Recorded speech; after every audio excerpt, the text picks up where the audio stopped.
Bonjour à tous. Merci pour cette présentation. Je tiens tout d'abord à remercier les organisateurs de me donner l'opportunité aujourd'hui de vous présenter notre projet qui s'appelle BTC pour Biological Tissue Collection. Ce projet vise à développer une collection de tissus issus de modèles précliniques et dédiés à la recherche biomédicale. Cette collection ressemble fortement à une biobanque ou un centre de ressources biologiques, à quelques détails près en termes d'exigences normatives. Pour rappel, une biobanque, c'est une structure qui détient des échantillons biologiques et leurs données associées à des fins de recherche et développement. Je vais m'intéresser principalement aux biobanques humaines et animales. Elles vont contenir différents types d'échantillons biologiques, tels que du sang, des tissus, des cellules, ou d'autres produits biologiques. Le rôle d'une biobanque va être de collecter, conserver, mettre à disposition et transporter ce matériel biologique. Tout ce travail est réalisé selon une standardisation des pratiques et une traçabilité accrue selon des exigences normatives. Donc en 2022, en Europe, Canada, Australie et Royaume-Uni, on compte plus de 1500 biobanques humaines distribuées sur 13 pays. À l'échelle de la France, ça représente une centaine de biobanques humaines. Si on s'intéresse maintenant aux biobanques animales, il existe une infrastructure nationale rare qui regroupe 6 centres de ressources biologiques dédiés aux animaux domestiques ou animaux d'élevage, dont font partie certaines écoles vétérinaires en France. Qu'en est-il des biobanques dédiées aux échantillons provenant de modèles précliniques? Jusqu'à peu, il n'en existait pas. Je vais vous présenter maintenant pourquoi on a décidé d'en développer une et comment avons-nous procédé.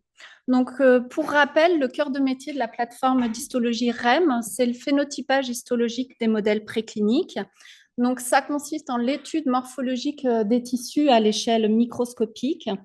Sur Montpellier, on travaille annuellement pour plus de 220 utilisateurs distribués dans une vingtaine d'unités de recherche sur Montpellier. Donc, ça représente 160 projets de recherche annuels et environ 8000 échantillons traités. Donc, on va s'intéresser à différents projets de recherche, que ce soit de la recherche fondamentale, appliquée, translationnelle. On va travailler sur divers modèles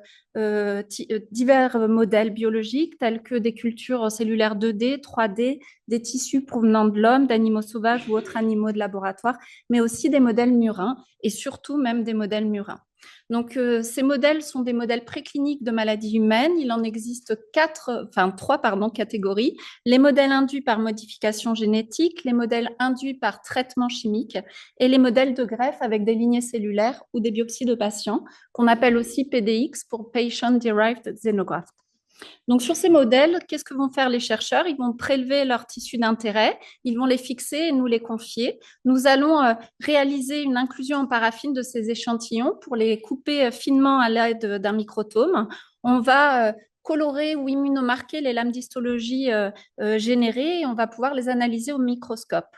Depuis la création de la plateforme en 2008, tous les blocs qui ont été générés ont été archivés soit par la plateforme, soit par les chercheurs en fonction de leur unité d'appartenance. Et depuis 2008, la carte d'identité de l'animal ainsi que les données préanalytiques sur l'échantillon ont été enregistrées dans un logiciel qu'on a développé à Façon avec une société montpelliéraine, ASA 16 Logiciels. Ce logiciel est en fait un LIMS pour Laboratory Information Management System et il a l'intérêt d'enregistrer toutes les informations de l'échantillon et d'être accessible aux utilisateurs référencés par la plateforme ainsi qu'aux membres de l'équipe. Donc, chaque échantillon va recevoir un numéro unique. Ainsi, en 2016, on a fait le point sur qu'est-ce qu'on avait en termes d'échantillons biologiques, qu'est-ce qu'on avait comme données sur ces échantillons. Et on s'est rendu compte qu'on avait plus de 40 000 blocs qui avaient été créés, archivés et tracés dans notre LIMS. Donc, de là, nous est venue l'idée d'avoir une approche éthique et responsable en favorisant le partage de ce matériel biologique. Le développement d'une biobanque d'une biobanque dédiée au modèle préclinique a pour 5 objectifs. Un, c'est de valoriser les échantillons biologiques qui sont rares est précieux et qui pourrait répondre à d'autres questions biologiques. 2, c'est de répondre à la stratégie de sciences ouvertes. 3, c'est de favoriser la règle des 3 R et c'est pour ça que je suis là aujourd'hui. Le 4e objectif, c'est de faire gagner du temps et de l'argent aux chercheurs qui sollicitent cette biobanque parce qu'on sait que l'expérimentation animale, ça coûte cher. Et enfin, le dernier objectif, c'est de favoriser des collaborations scientifiques entre des chercheurs locaux montpelliérains et des chercheurs extérieurs. Donc, comment avons-nous procédé pour créer cette biobanque?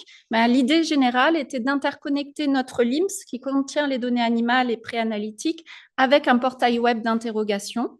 Mais pour parvenir à cela, il a fallu qu'on revoie complètement notre LIMS et qu'on implémente de nouvelles données scientifiquement pertinentes et donc et de qualité d'un point de vue scientifique, qu'on standardise donc ces données pour pouvoir les rendre interrogeables.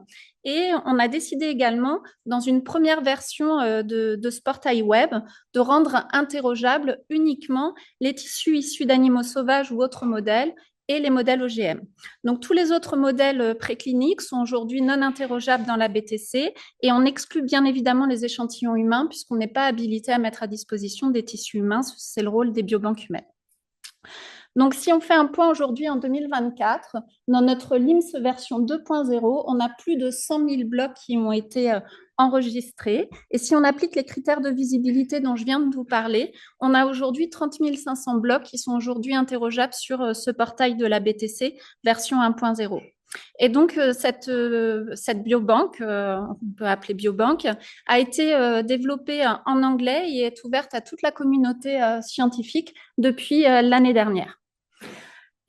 Donc, aujourd'hui, qu'est-ce qu'elle contient, cette biobanque? Sur ces 30 500 blocs, en fait, il y en a 98% qui sont issus de modèles rongeurs, 86% sont issus de projets en cancérologie et les 14 autres pourcents sont dédiés à des projets d'autres pathologies comme le diabète, la progéria ou d'autres processus biologiques. 50% des organes qui sont, des blocs, sont issus en fait du système digestif, comme vous pouvez le voir sur ce graphique, mais vous voyez que tous les autres organes sont bien représentés au sein de notre blocothèque. On a 2% des blocs qui sont issus d'animaux d'autres laboratoires et des animaux sauvages, et vous voyez que 50% sont principalement issus du poisson, puisqu'on travaille avec des équipes de l'IFREMER, du CNRS, etc. Comment fonctionne exactement ce portail web? Donc, il suffit d'aller sur l'URL qui est située en haut à droite, btc.rem.cnrs.fr. Donc, je vais vous donner un exemple du requêtage. Donc, vous allez sur la page portail. Et donc, si on cherche, par exemple, un rongeur Musculus domesticus âgé de plus d'un mois et qui serait génétiquement modifié pour le gène SLAP, par exemple, il suffit de rentrer ces informations dans le système de requêtage, d'appliquer les filtres et on voit qu'on a 146 blocs qui répondent à ce critère. Si on cherche spécifiquement du côlon, par exemple, il suffit de filtrer avec l'organe et d'appliquer donc ce nouveau filtre et on voit que l'outil est en capacité de nous trouver 41 blocs. Si je zoome sur 4 des blocs, donc ce que vous pouvez voir comme information, c'est que le type de bloc, l'espèce, l'ID animal, l'âge de l'animal, son sexe, le génotype et l'organe.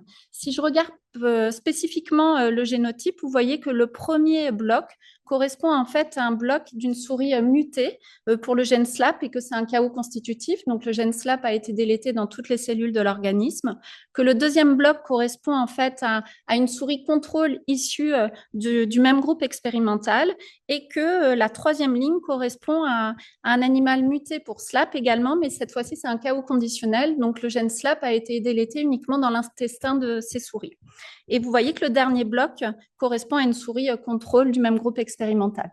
Donc, vous voyez que l'outil est relativement puissant pour aller chercher des modifications génétiques et on peut aller rajouter des gènes supplémentaires si on le souhaite, puisqu'il y a des équipes sur Montpellier qui travaillent sur 3 voire 4 modifications génétiques.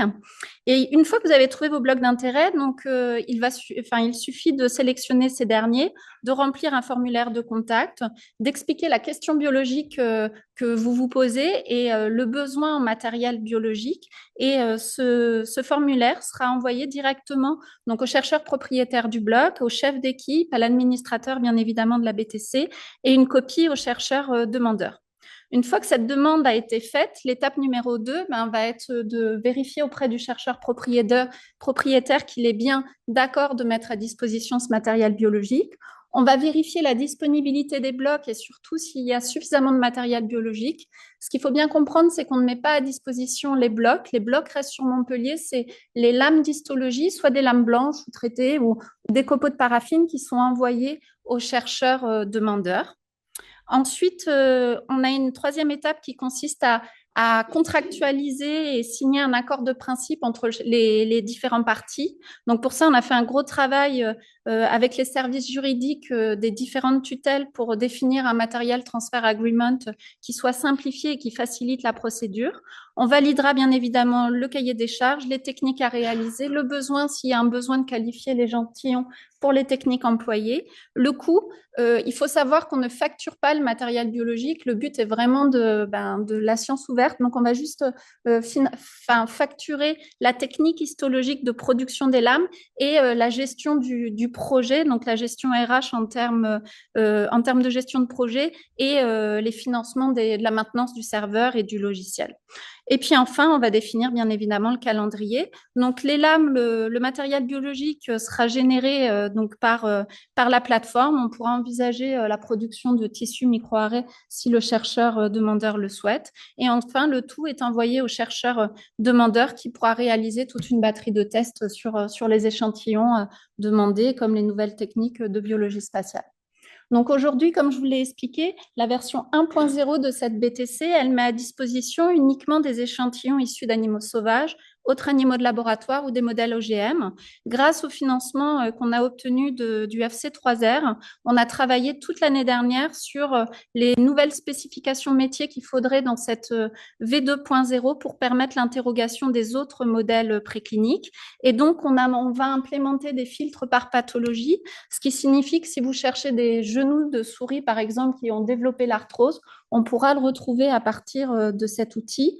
On a fait aussi un gros travail en collaboration avec des plateformes de Montpellier, donc des plateformes d'organoïdes, des plateformes PDX et des plateformes du centre de recherche du CRB, en fait, du centre anticancéreux, pour implémenter toutes les informations qui sont pertinentes scientifiquement pour intégrer les modèles de greffe, de lignées cellulaires, de biopsie de patients, etc. Et on a fait tout ce travail en respect de la réglementation sur les échantillons humains. Donc, les blocs qui sont aujourd'hui disponibles dans cette V1.0 et V2.0 vont favoriser les collaborations autour de 4 axes scientifiques qui sont des axes majeurs de recherche sur Montpellier. C'est un, comprendre les mécanismes moléculaires à l'origine du développement des maladies. 2, identifier les nouvelles cibles thérapeutiques, étudier l'efficacité et l'innocuité de nouveaux traitements et étudier la résistance aux traitements.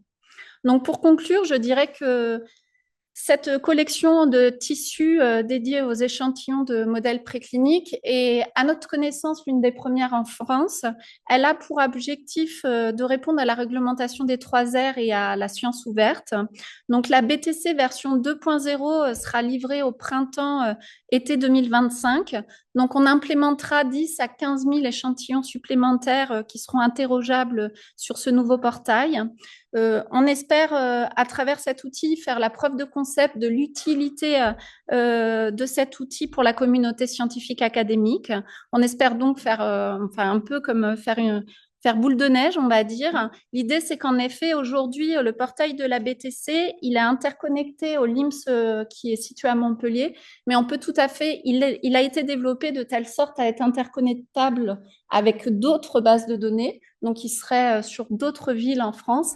Et l'idée, c'est en effet de se dire que plus on augmentera le volume de ces échantillons, plus il y aura de demandes de sollicitations par la communauté scientifique, et plus on aura un impact donc sur l'expérimentation animale et on favorisera la règle des 3 R.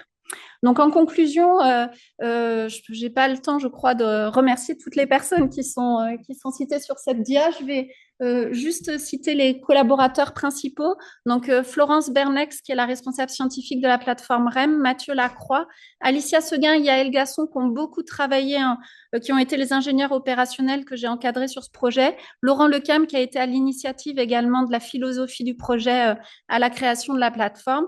Et je remercie tous nos partenaires financiers Et surtout pour cette version 2.0 et l'ouverture de la BTC. Oh, pardon. Bon, c'est pas grave. Montpellier, Montpellier Métropole, Ibiza et le FC3R. Voilà, je vous remercie pour votre attention.